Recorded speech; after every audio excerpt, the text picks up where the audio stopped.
Hello everyone, welcome to UPSC navigator. आज मैं आपको कुछ ऐसा बताने वाला हूं जिससे आपकी आंखें खुल जाएंगी। जी हाँ, मैं आपको बताऊंगा कि जो यूपीएससी सिविल सर्विसेज एग्जाम में आपको कुछ टफ क्वेश्चन देखने को मिलते हैं और आपको लगता है कि ये क्वेश्चन कहाँ से पूछ लिए। ठीक है, तो उनका जो सोर्स होता है वो मैं आपके साथ यहाँ पे डिस्कस करने वाला हूँ। ठीक है, आपको प्रूफ के साथ बताऊंगा कि वो क्वेश्चन कहाँ से आ रहे हैं। ओके, और क्वेश्चन के सोर्सेज का प्रूफ देने के बाद मैं आपको बताऊंगा कि मैं आपकी इसमें कैसे हेल्प कर सकता हूँ। ठीक है, चलो स्टार्ट करते हैं। ये देखिए क्वेश्चन, 5 कंट्रीज के नाम दिए हुए हैं एंड क्वेश्चन देखिए, which of the above country are frequently mention in the media for their low birth rate और एजिंग पॉपुलेशन और डिक्लाइनिंग पॉपुलेशन। ये जो क्वेश्चन है ये पूछा था सीएससी 2024 में। ठीक है, अब सीएपीएफ 2023 में क्वेश्चन आया था, इसकी स्टेटमेंट आप टू देखिए। In the most of the developed country the population in higher age group has increased. ठीक है, यदि आपने ये क्वेश्चन लगाया होता 2023 का तो आपको मालूम होता कि जो डेवलप कंट्री है वहां पर एजिंग पॉपुलेशन बढ़ रही है। ठीक है, तो आपको ये क्वेश्चन इजी लगता, आपको लग समझ में आया था कि जो डेवलप कंट्री है वो यहाँ पर सही होनी चाहिए। तो आप यहाँ पे नाइजीरिया जो है एलिमिनेट करते हैं, तीसरा गया, तीसरा गया। ठीक है, 2-4 जापान एंड साउथ कोरिया ये करेक्ट हो गए। बात फंसी है इटली में। तो इटली डेवलप कंट्री है, डेवलपिंग है या अंडर डेवलप है? डेवलप कंट्री है। तो आप क्या मारते हैं, ये आपका करेक्ट आंसर आया था। और देखिए ऑपरेशन सद्भावना, ये कब आया था? सीडीएस 2023 में। फिर देखिए सीएससी 2024 में क्वेश्चन आया था, इसका करेक्ट आंसर क्या था? ऑपरेशन सद्भावना। ठीक है, और देखिए सीडीएस 2022 में क्वेश्चन आया था। ठीक है, फ्यूल सेल इलेक्ट्रिक व्हीकल, इसका करेक्ट आंसर क्या था? वाटर। सीएससी 2024 में क्वेश्चन आया था फ्यूल सेल इलेक्ट्रिक व्हीकल, इसका भी करेक्ट आंसर क्या था? Water vapour. ओके, और देखिए the India way why Bharat matters, ये आया था सीएससी 2024 में, इसका करेक्ट आंसर क्या था? सुब्रमण्यम जयशंकर। एनडीए 1 2024 में क्वेश्चन आया था वाई भारत मैटर, इसका भी करेक्ट आंसर क्या था? एस जयशंकर। ठीक है, सुब्रमण्यम जयशंकर। और देखिए सीएपीएफ 2020 में क्वेश्चन आया था। ठीक है, इसमें ऑप्शन देखिए भवभूति। और सीएससी 2021 में क्वेश्चन आया था, यहाँ भी आप देखिए भवभूति, हस्ती मल्ला एंड सेमेश्वर, ये क्या है? Play rights. ठीक है, और देखिए सीएससी 2016 में क्वेश्चन आया था, यहाँ आप देखिए श्रमण परिव्राजका। ओके, सीएससी 2020 में क्वेश्चन आया था, यहाँ पे ऑप्शन देखिए परिव्राजका, श्रमण। अब तक आपको समझ में आ गया होगा कि जो आपको लगते हैं कि टफ क्वेश्चन ये कहाँ से आ रहे हैं, है ना? ये कहीं और से नहीं आ रहे, ये आ रहे हैं आपके पीवाईक्यू से, है ना? चाहे वो सिविल सर्विसेज एग्जाम के पीवाईक्यू हो या सीडीएस सीएपीएफ एनडीए के पीवाईक्यू। एनडीए को आप ये मत सोचिए कि छोटा सा एग्जाम है ना? एनडीए 12th पास करने वाले बच्चे हैं वो दे रहे हैं, ऐसा मत सोचिए। बॉडी कौन सी है? यूपीएससी। ठीक है, सेम एग्जामिनर है ना? बॉडी भी सेम है, तो क्वेश्चन भी उस लेवल के रहते हैं। ओके, तो आपको क्या करना है, आपको सिविल सर्विसेज के पीवाईक्यू तो लगाना है, साथ में आपको ये जो अदर एग्जाम है यूपीएससी के, आपको उनके भी पीवाईक्यू लगाना है, क्योंकि आपको मैंने बताया कि क्वेश्चन कैसे रिपीट हो रहे हैं। ये जो क्वेश्चन का रिपीटेशन आप देख रहे हैं, ठीक है, ये आपको किसी रैंडम टेस्ट सीरीज में देखने को नहीं मिलेगा, है ना? यदि आप किसी कोचिंग की टेस्ट सीरीज लगा रहे हैं और आप उससे सोच रहे हैं कि आपको आपके एग्जाम में एग्जैक्ट मिल जाए क्वेश्चन, तो नहीं मिलने वाला, है ना? ये सिर्फ हो सकता है जब आप यूपीएससी के क्वेश्चन पेपर यदि लगा रहे हो, तो एग्जैक्ट कॉपी आपको देखने को मिल जाएगी। जैसे कि मैंने आपको बताया, ये देखिए एग्जैक्ट क्वेश्चन आपको देखने को मिल रहा है, ये देखिए, ये देखिए, ये देखिए।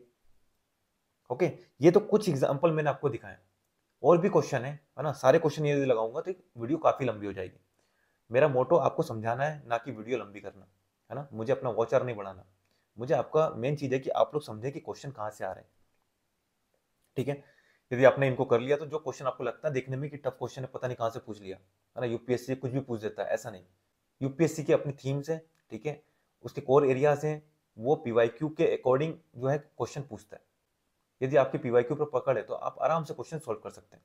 ठीक है, अब बात करते हैं कि मैं आपकी इसमें कैसे हेल्प कर सकता हूँ। ठीक है, तो देखो मैंने एनडीए, सीडीएस, सीएपीएफ, सीएसई और भी जो यूपीएससी के अदर एग्जाम है, ठीक है, मैंने ये नाम मैंने लिए, और भी जो अदर एग्जाम है उनके क्वेश्चंस की मैंने यहाँ पे बनाई है टेस्ट सीरीज।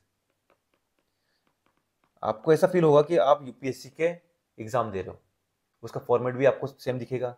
ठीक है, क्वेश्चन भी उस लेवल के होंगे जो यूपीएससी एग्जामिनर ने बनाए, ऐसा नहीं कि कोई भी रैंडम टेस्ट सीरीज बना दिए।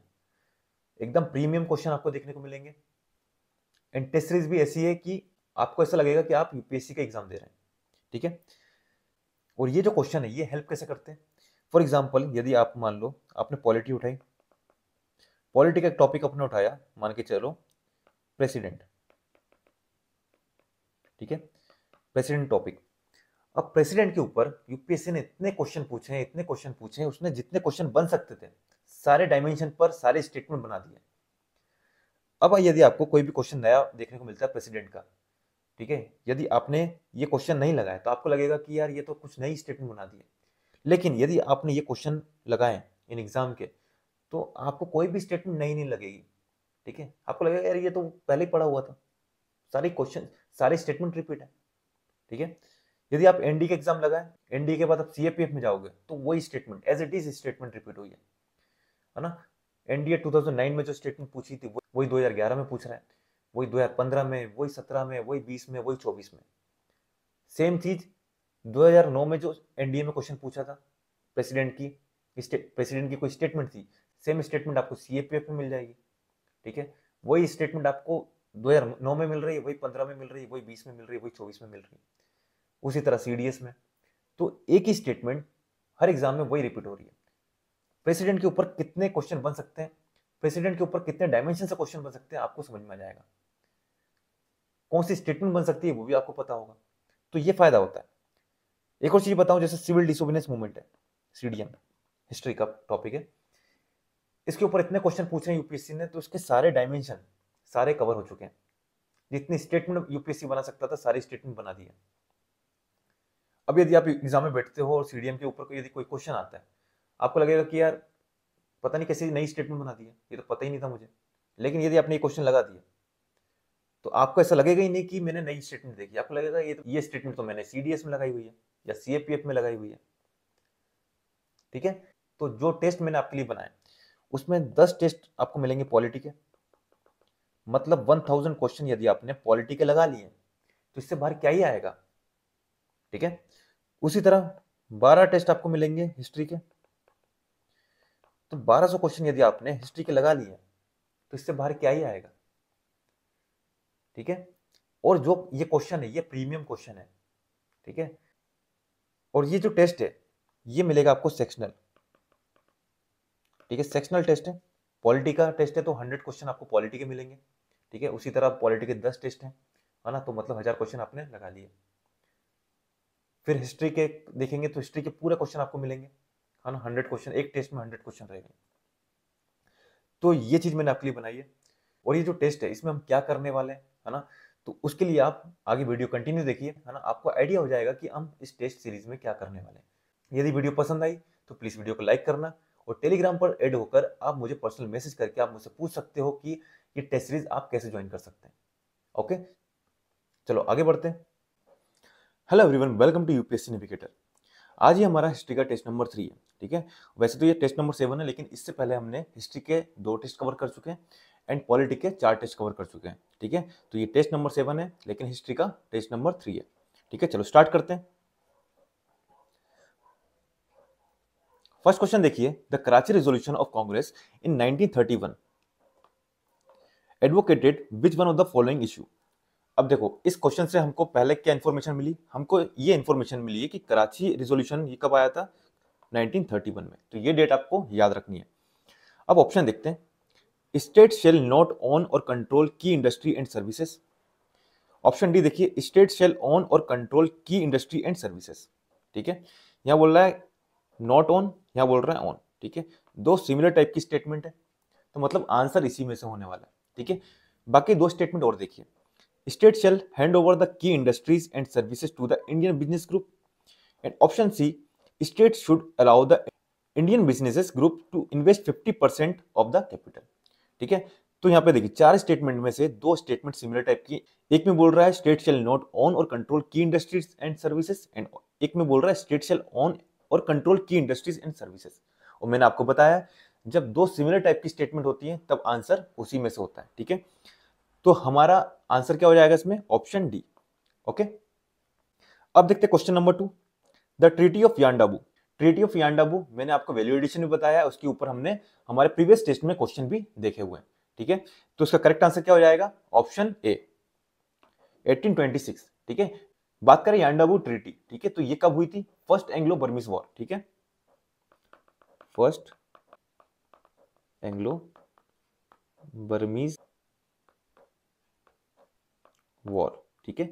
और ये वॉर कब से कब तक हुआ था? 1824 से 1826 तक चला था, ठीक है। और 1826 में ये ट्रीटी ऑफ यांडाबू जो हुई थी, इसके साथ ये एंड हो गया। अब देखते हैं क्वेश्चन नंबर 3। क्वेश्चन नंबर 3 देखिए, consider the following statement related to Veerashaiva traditions in Karnataka. जो वीरशैवास थे इनको ही लिंगायत भी बोलते हैं, ये भी याद रखना, ठीक है। ऑप्शन देखिए, the Veerashaiva movement was led by a Brahmin name Basavanna, ठीक है। ये हमने नाम पहले भी देखा हुआ है हमारे प्रीवियस ईयर क्वेश्चंस में, जो हमने पहले टेस्ट लगाया, ठीक है, बासवन्ना, इसका नाम हमने पहले भी देखा हुआ है। और ये किससे रिलेटेड है? वीरशैव मूवमेंट, ठीक है, जो कि कर्नाटक में ओरिजिनेट हुआ था। ये जो बसवन्ना था, a minister in the court of the Kalachuri ruler in the 12th century, ठीक है। ऑप्शन 2 देखिए, the Veerashaivas encourage practices approved by the Dharmashastra like post puberty marriage and remarriage of widows. तो देखो, जो वीरशैवास थे, ठीक है, इन्होंने इंकरेज तो किया था ये प्रैक्टिस को। कौन सी practice? Post puberty marriage and remarriage of widow, इनको प्रमोट तो किया था, ठीक है, इनको इंकरेज किया था। लेकिन ये जो मैरिज है, ये धर्मशास्त्र में अप्रूव नहीं है। धर्मशास्त्र ने इनको अप्रूव नहीं, इनको किया था डिसअप्रूव, ठीक है। जो post puberty marriage and marriage of and remarriage of widows, इसको धर्मशास्त्र ने डिसअप्रूव किया था। और जो वीरशैवास थे, ठीक है, उन्होंने इसको इंकरेज किया कि post puberty marriage and remarriage of widows होना चाहिए, ठीक है। तो स्टेटमेंट 2 जो है ये इसलिए इनकरेक्ट हो जाती है, एंड स्टेटमेंट 1 ये करेक्ट है कि बसवन्ना जो कल्चुरी रूलर थे, उनके ये मिनिस्टर थे, ठीक है। तो स्टेटमेंट 1 करेक्ट है एंड स्टेटमेंट 2 रॉन्ग है, तो हमारा करेक्ट आंसर क्या हो जाएगा? ऑप्शन है 1 ओनली। अब देखिए question number 4, consider the following statement related to Wellesley administration, ठीक है। स्टेटमेंट देखिए, in the 6 year of Wellesley administration the army accounted for 42.5% of the company total expenditure. Option 2, Wellesley administrative measures were restricted to the affair of the company and had nothing to do with the commercial and military affair of the Indian ruling families। अब देखो, इस question में मैं आपको एक ऐसी चीज बताने वाला हूं जो आपको आपके ऑप्शन एलिमिनेशन में काम आएगी, ठीक है। ये जो सेकंड स्टेटमेंट है, इसके बारे में हम पढ़ते हैं, ठीक है। जो वेलेस्ली के एडमिनिस्ट्रेटिव मेजर्स थे, है ना, ये सिर्फ रिस्ट्रिक्टेड नहीं थे कंपनी के अफेयर्स तक, ये इंडियन रूलिंग फैमिलीज के कमर्शियल एंड मिलिट्री अफेयर्स को भी यहाँ पे इन्फ्लुएंस करते थे, ठीक है। तो ऑप्शन 2 जो है ये इनकरेक्ट है, ठीक है, क्योंकि ये रिस्ट्रिक्टेड नहीं थे। अब ये इंफॉर्मेशन हम पढ़ते हैं, ठीक है, ये हमारे नॉलेज से हो गया। लेकिन ऐसी स्टेटमेंट हमेशा सही होती है जो आपने किसी टेक्स्ट बुक में नहीं पढ़ी, आप कितना भी पढ़ लें आपको उसके बारे में पता ही नहीं होगा, ठीक है। तो ऐसी स्टेटमेंट को आप करेक्ट कंसीडर करके चलिए कि भाई वो सही होगी, ठीक है। जैसे कि statement 1, in the 6 year of Wellesley administration the army accounted 42.5% of the company total expenditure. अब आप कितना भी पढ़ लीजिए, ठीक है, कोई सी भी आप बुक उठा लीजिए, आपको ये पता नहीं चलेगा, ठीक है। जब आपको नहीं पता, आपने कहीं भी नहीं पढ़ा, तो भाई इस स्टेटमेंट को करेक्ट लेके चलिए, ठीक है। तो स्टेटमेंट 1 करेक्ट है एंड स्टेटमेंट 2 जो है ये रॉन्ग है, तो हमारा करेक्ट आंसर क्या जाएगा? ऑप्शन 1, ठीक है। तो ये सॉल्व करने का तरीका होता है, ठीक है, ये मैंने आपको बताया, ये आपको यूपीएससी सिविल सर्विसेज एग्जाम में भी आप अप्लाई करके देखिए, आपका हमेशा सही होगा आंसर, ठीक है। अब देखिए question number 5, who among the following was the first Indian to qualify for the Indian civil services. तो इसका करेक्ट आंसर क्या है? ऑप्शन है सत्येंद्रनाथ टैगोर। इसमें कुछ वैल्यू एडिशन का है नहीं, हम आगे बढ़ते हैं। और एक और चीज, ये जो वेलेस्ली था, इसने क्या इंट्रोड्यूस किया था? सब्सिडरी अलायंस, ठीक है, सब्सिडरी अलायंस, ठीक है, ये भी याद रखना है। बाकी सब्सिडरी अलायंस के ऊपर हमने पहले भी क्वेश्चन देखे हुए हैं, एंड इसको इंट्रोड्यूस किसने किया था? वेलेस्ली ने, ये भी हमने देखा हुआ था। यहां हमको थोड़ा सा अपग्रेडेड क्वेश्चन मिला है, क्योंकि अब लेवल बढ़ते जा रहा है। अब देखिए, who was the education minister in the first cabinet of independent India. तो इसका करेक्ट आंसर क्या है? मौलाना अबुल कलाम आजाद। बात करें सरदार वल्लभ भाई पटेल, तो ये कौन थे? Home minister. आचार्य नरेंद्र देव की बात करें तो ये सोशलिस्ट लीडर थे, ठीक है।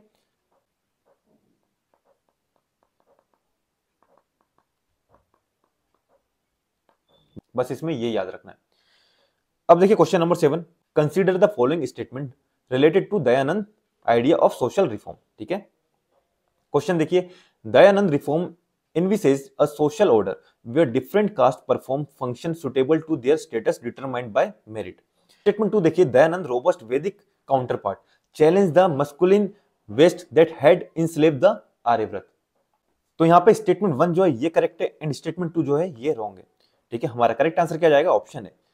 स्टेटमेंट 1 इसलिए करेक्ट है क्योंकि दयानंद सरस्वती जो थे उनका बिलीफ था in a merit based social order where caste perform function based on ability and merit rather than birth. Okay, तो ये इंफॉर्मेशन आपको याद रखना है. स्टेटमेंट 2 इसलिए रॉन्ग है क्योंकि दयानंद एम्फेसाइज वैदिक सुप्रीमेसी. ठीक है, he did not frame it as a masculine counter to the west. तो हमारे स्टेटमेंट 2 जो है ये रॉन्ग है एंड स्टेटमेंट 1 ये करेक्ट है. अब देखते हैं क्वेश्चन नंबर 8. ये हमारी निर्वाणा प्रीलिम्स टेस्ट सीरीज है. ठीक है, इसके कुछ फीचर्स है वो मैं आपको बता देता हूं. यदि आप इसको ज्वाइन करोगे तो आपको क्या क्या यहाँ पे मिलेगा.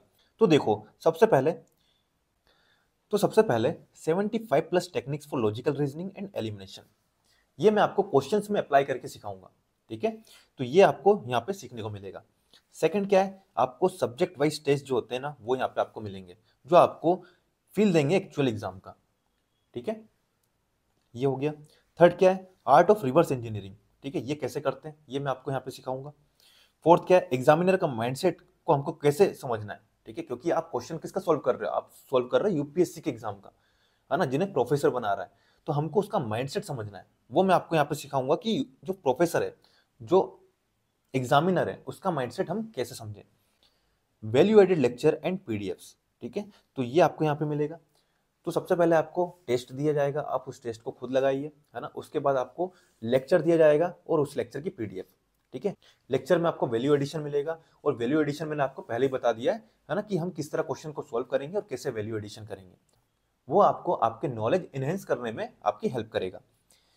फिर देखिए, ये जो टेस्ट सीरीज है यदि आप इसको लगाते हो तो आपका पीवाईक्यू के थ्रू 3 टाइम यहाँ पे रिवीजन हो जाएगा, जिससे आपको बेहतर अंडरस्टैंडिंग बनेगी कि यूपीएससी के फोकस एरियाज कौन से हैं, थीम्स कौन सी हैं. क्योंकि थीम्स का रिपीटेशन काफी होता है, चाहे वो कोई भी एग्जाम हो, चाहे वो सीडीएस हो, सीएपीएफ हो, एनडीए हो, है ना, या हमारा सिविल सर्विसेज एग्जाम हो, या जियो साइंटिस्ट भी क्यों ना हो, सब में एक ही थीम से क्वेश्चन बन रहे हैं. तो ये आपको यहाँ पे देखने को मिलेगा जो कि आपको किसी भी रैंडम टेस्ट सीरीज में नहीं मिलेगा.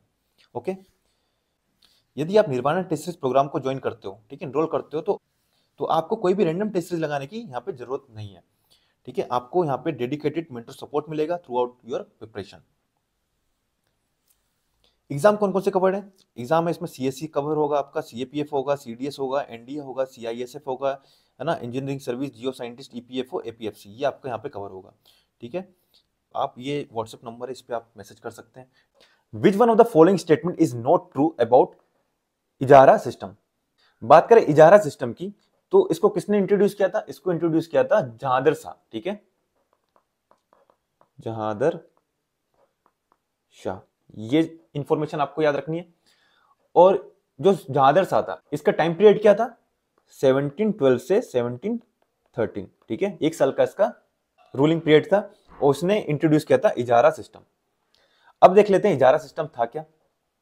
स्टेटमेंट देखिए, it was a system of revenue farming. Option B, it encouraged the role of middleman.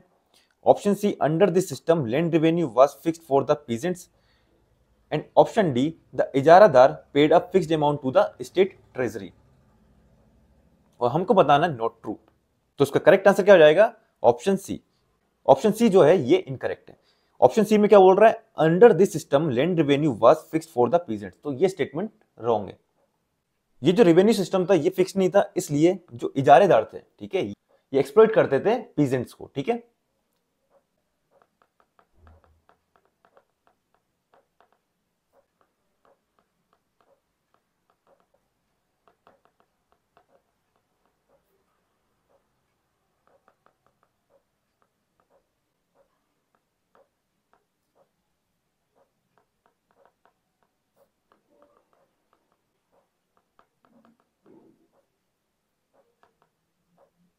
ठीक है, इजारेदार इनको एक्सप्लॉइट करते थे. अब देखते हैं question number 9. During the swadeshi movement a national college was started in Calcutta under the principalship of. तो उसका करेक्ट आंसर क्या है? Option B. ठीक है, अरबिंदो घोष. तो अब आपको क्या याद रखना है? जो अरबिंदो घोष थे, ये जो नेशनल कॉलेज था जो कलकत्ता में खुला था, ठीक है, उसके ये प्रिंसिपल थे. ठीक है, ये आपको याद रखना है. अब देखिए question number 10, which one of the following pair of traveller and their nationality is not correctly match. ठीक है, अब देखो यहाँ पे जितने भी ट्रेवलर हैं ये सारे ट्रेवलर हमने हमारे प्रीवियस 2 टेस्ट में देख लिए। ठीक है, सारे ट्रेवलर वहां पे कवर हो चुके हैं। अब आपका ट्रेवलर से यदि कोई क्वेश्चन आएगा वो आपका कभी गलत नहीं होने वाला, क्योंकि आपने यहाँ पे इतनी प्रैक्टिस कर ली है। इब्न बतूता मोरक्कन था, ठीक है, ये करेक्ट है। बारबोसा पोर्तुगीज था, ये भी करेक्ट है। निकोलो मनुशी ये वेनेडियन था, ये भी करेक्ट है। बात करें टेवर्नियर की तो ये डच नहीं था, ये था फ्रेंच। ठीक है, तो ये स्टेटमेंट जो है ये रॉन्ग है, हमको बताना था नॉट करेक्ट, तो हमारा यहाँ पे करेक्ट आंसर क्या जाएगा, ऑप्शन सी। ठीक है, अब देखिए question number 11, in the year 1928 a committee of Congress leader drafted a constitution for India. The committee was headed by, ठीक है, तो ये कब की बात है, 1928। ठीक है, तो उस टाइम पे आई थी नेहरू रिपोर्ट। ठीक है, और नेहरू रिपोर्ट के चेयरमैन कौन थे, कमेटी को हेड कौन कर रहा था, मोतीलाल नेहरू। ठीक है, ये इंफॉर्मेशन आपको याद रखनी है। एंड बात करें ऑप्शन डी जवाहरलाल नेहरू की, तो ये कौन थे, ये थे सेक्रेटरी। ठीक है, सेक्रेटरी ऑफ द कमिटी। ठीक है, तो ये इंफॉर्मेशन भी आपको याद रखनी है। जवाहरलाल नेहरू कौन थे, secretary of the committee, and Motilal Nehru जो थे वो इस कमिटी के चेयरमैन थे, उन्होंने इसको हेड किया था। अब देखते हैं question number 12, who was the viceroy of India at the time of Gandhi ji Dandi march. तो ये भी हमने देखा है, कौन थे, लॉर्ड इरविन। ठीक है, बात करें ऑप्शन बी की, ठीक है, तो ये लिन लिथिगो जो थे इनका टाइम पीरियड क्या था, 1936 से 1943। ठीक है, और इस टाइम पे इंडिया में क्या चल रहा था, क्विट इंडिया मूवमेंट, मतलब क्विट इंडिया मूवमेंट के टाइम पर वायसराय कौन थे यहाँ पे, लॉर्ड लिन लिथिगो। ठीक है, और इन्होंने एक और चीज इंट्रोड्यूस की थी, गवर्नमेंट ऑफ इंडिया एक्ट 1935। ठीक है, तो ये भी आपको याद रखना है। एक और इंफॉर्मेशन, अगस्त ऑफर, ठीक है, जो कब आया था, 1940 में। ठीक है, इसको इन्होंने प्रपोज किया था। बात करें लॉर्ड रीडिंग की, ठीक है, तो इनका टाइम पीरियड की बात करें तो इनका टाइम पीरियड क्या था, 1921 से 1926। ठीक है, इनके टाइम पीरियड पे क्या हुआ था, चोरी चोरा इंसिडेंट।